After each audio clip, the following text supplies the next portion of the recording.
दुनिया का दूसरा सबसे बड़ा कंट्री इस वक्त कोलैप्स कर रहा है। सुनने में अगर बुरा लग रहा हो, डर लग रहा हो तो लगना चाहिए, बिकॉज ऐसी हालत है कनाडा की अभी फिलहाल, एंड आई एम श्योर ये कुछ सालों तक रहेगी ऐसी ही। Because something crazy has been happening in the last couple of years. Seems a lot of people are moving out of the country. तो भाई आपकी जिंदगी यहाँ पे आके नर्क भी बन सकती है। I don't see my future in Canada. हजारों लोग कनाडा छोड़कर जा रहे हैं।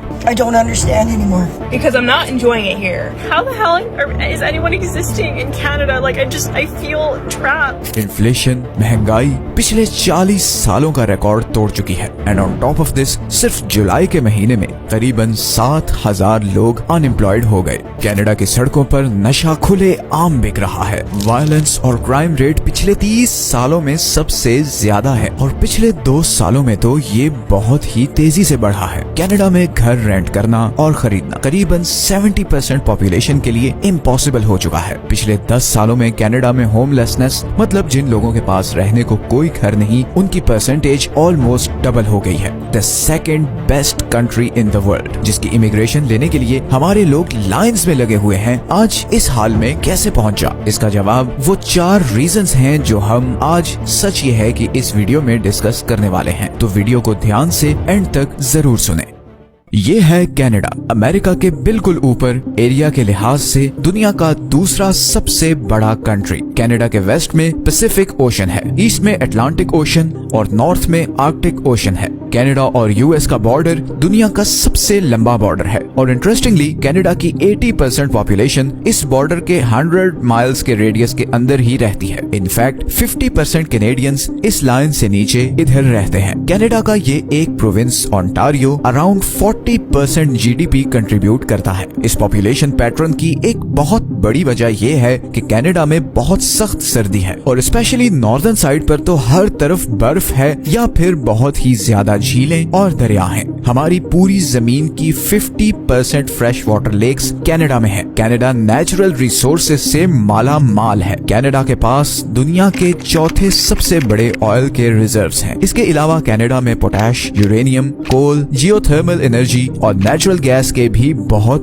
बड़े रिजर्व्स हैं। बेशुमार लेक्स और पानी के रिजर्व्स होने की वजह से कनाडा की 60% एनर्जी हाइड्रोथर्मल प्लांट से आती है और इसीलिए कनाडा दुनिया में दूसरा सबसे बड़ा पानी से बिजली पैदा करने वाला कंट्री है। कनाडा की main industry real estate, mining और मैन्युफैक्चरिंग है और ये सारी इन प्रोविंसेस में है और इसीलिए मेजॉरिटी पॉपुलेशन इधर ही रहती है। इतनी जबरदस्त कंडीशंस होने के बावजूद पिछले कुछ सालों में कनाडा का ग्राफ बहुत तेजी से नीचे की तरफ जा रहा है। 2021 में सिर्फ 45% इमिग्रेंट्स कैनेडियन नेशनल बने। ये वो लोग थे जो 10 साल पहले 2011 में कनाडा आए थे। इस रेशो को अगर 20 साल पहले से कंपेयर करें तो 2001 में 75% इमिग्रेंट्स कैनेडियन नेशनल बने थे। इसका मतलब ये है कि बहुत से लोग जो अब कनाडा आ रहे हैं वो लॉन्ग टर्म में कनाडा में नहीं रुकना चाहते। एक रिसेंट सर्वे के अकॉर्डिंग 2018 के बाद आने वाले 20% इमिग्रेंट्स कनाडा को छोड़ने के बारे में सोच रहे हैं। ये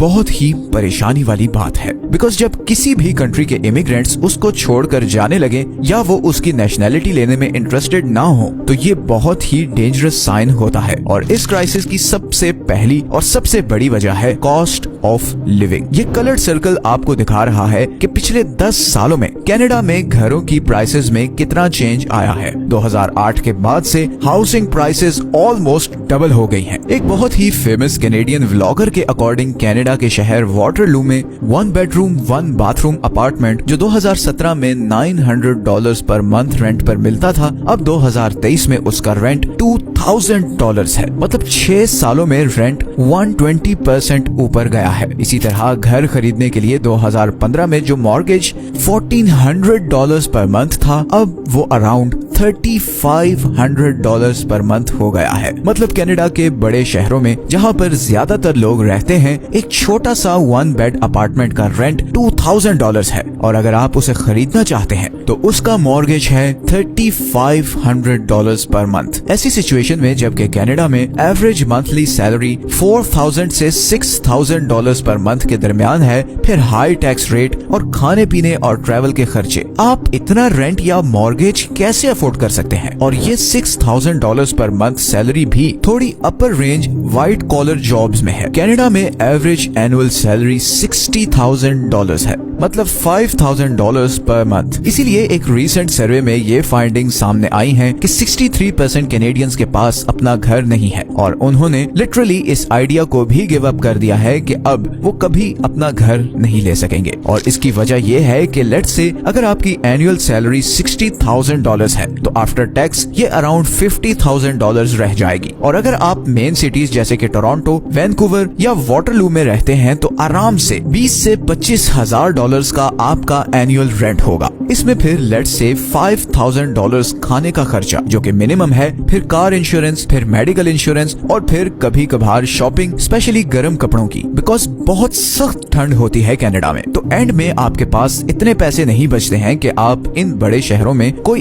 एवरेज सा घर ले सकें। आपको कम से कम 10 से 15 साल लगेंगे कि आप इतना पैसा इकट्ठा कर सकें कि अपना खुद का एक एवरेज सा घर ले सकें। तो ये बढ़ती हुई हाउसिंग प्राइसेस तो पहली रीजन है जिसकी वजह से लोगों के लिए कनाडा में रहना मुश्किल होता जा रहा है, स्पेशली वो लोग जो 2019 के बाद कनाडा में आए हैं। दूसरी रीजन है स्लो जॉब मार्केट। असल में कनाडा बहुत हेवीली नेचुरल रिसोर्सेज पर डिपेंडेंट है और इसीलिए ज्यादातर इन्वेस्टमेंट माइनिंग, मैन्युफैक्चरिंग या रियल एस्टेट सेक्टर में है। कनाडा का 17% जीडीपी नेचुरल रिसोर्सेज से आता है और कनाडा की 50% मर्चेंडाइज एक्सपोर्ट्स भी इन्हीं नेचुरल रिसोर्सेज की है। इसी तरह ये जो सारा हाउसिंग बबल बना हुआ है, इसका सबसे बड़ा नुकसान ये होता है कि सारा पैसा इंडस्ट्री के बजाय रियल एस्टेट में जाता है, क्योंकि घरों की प्राइसेस इतनी तेजी से बढ़ रही है कि इन्वेस्टर्स बिजनेसेस से ज्यादा रियल एस्टेट में इन्वेस्ट करना चाहते हैं। और जब इंडस्ट्रीज नहीं लगेंगी तो जॉब्स कैसे क्रिएट होंगी। इसी तरह कनाडा की सबसे बड़ी 2 एक्सपोर्ट इंडस्ट्रीज ऑयल और कार मैन्युफैक्चरिंग दोनों तेजी से डिक्लाइन कर रही हैं। कनाडा में ज्यादातर ऑयल इधर अल्बर्टा से निकलता है और इसमें से अराउंड 70% अमेरिका को जाता है। ये ऑयल एक्सट्रैक्ट और माइन करना अमेरिका को थोड़ा महंगा पड़ता है और इसीलिए अमेरिका अब अपने ऑयल रिजर्व से इससे कंपैरेटिवली सस्ता ऑयल एक्सट्रैक्ट कर रहा है, जिसकी वजह से कैनेडियन ऑयल की डिमांड गिरती जा रही है और नतीजतन ऑयल से जुड़ी कंपनीज के रेवेन्यूज गिर रहे हैं और वो लोगों को ले ऑफ कर रहे हैं। इसी तरह 2008 के रिसेशन के बाद से कनाडा में कार मैन्युफैक्चरिंग इंडस्ट्री लगातार डिक्लाइन कर रही है। 1999 में कनाडा में 3 मिलियन गाड़ियां बनी थी, जबकि 2020 तक ये प्रोडक्शन 1.4 मिलियन तक रह गई है। और इसकी सबसे बड़ी वजह यह है कि ये कंपनीज अब कनाडा से मेक्सिको शिफ्ट हो रही हैं, बिकॉज वहाँ पर लेबर कॉस्ट काफी कम पड़ती है। कनाडा में सबसे ज्यादा जो लोग हिट हुए हैं वो स्टूडेंट्स हैं, स्पेशली वो जो इंडिया और पाकिस्तान से इस उम्मीद पर जाते हैं कि किसी डिग्री में एडमिशन लेकर कुछ पार्ट टाइम काम करके पैसा बना लेंगे और फिर फाइनली PR वगैरह लेकर नेशनल बन जाएंगे। मगर अब हालात बहुत बदल चुके हैं। पार्ट टाइम जॉब्स में ज्यादातर क्लीनिंग वगैरह या फिर वेयर हाउसेज में लेबर वर्क की जॉब्स होती थी, मगर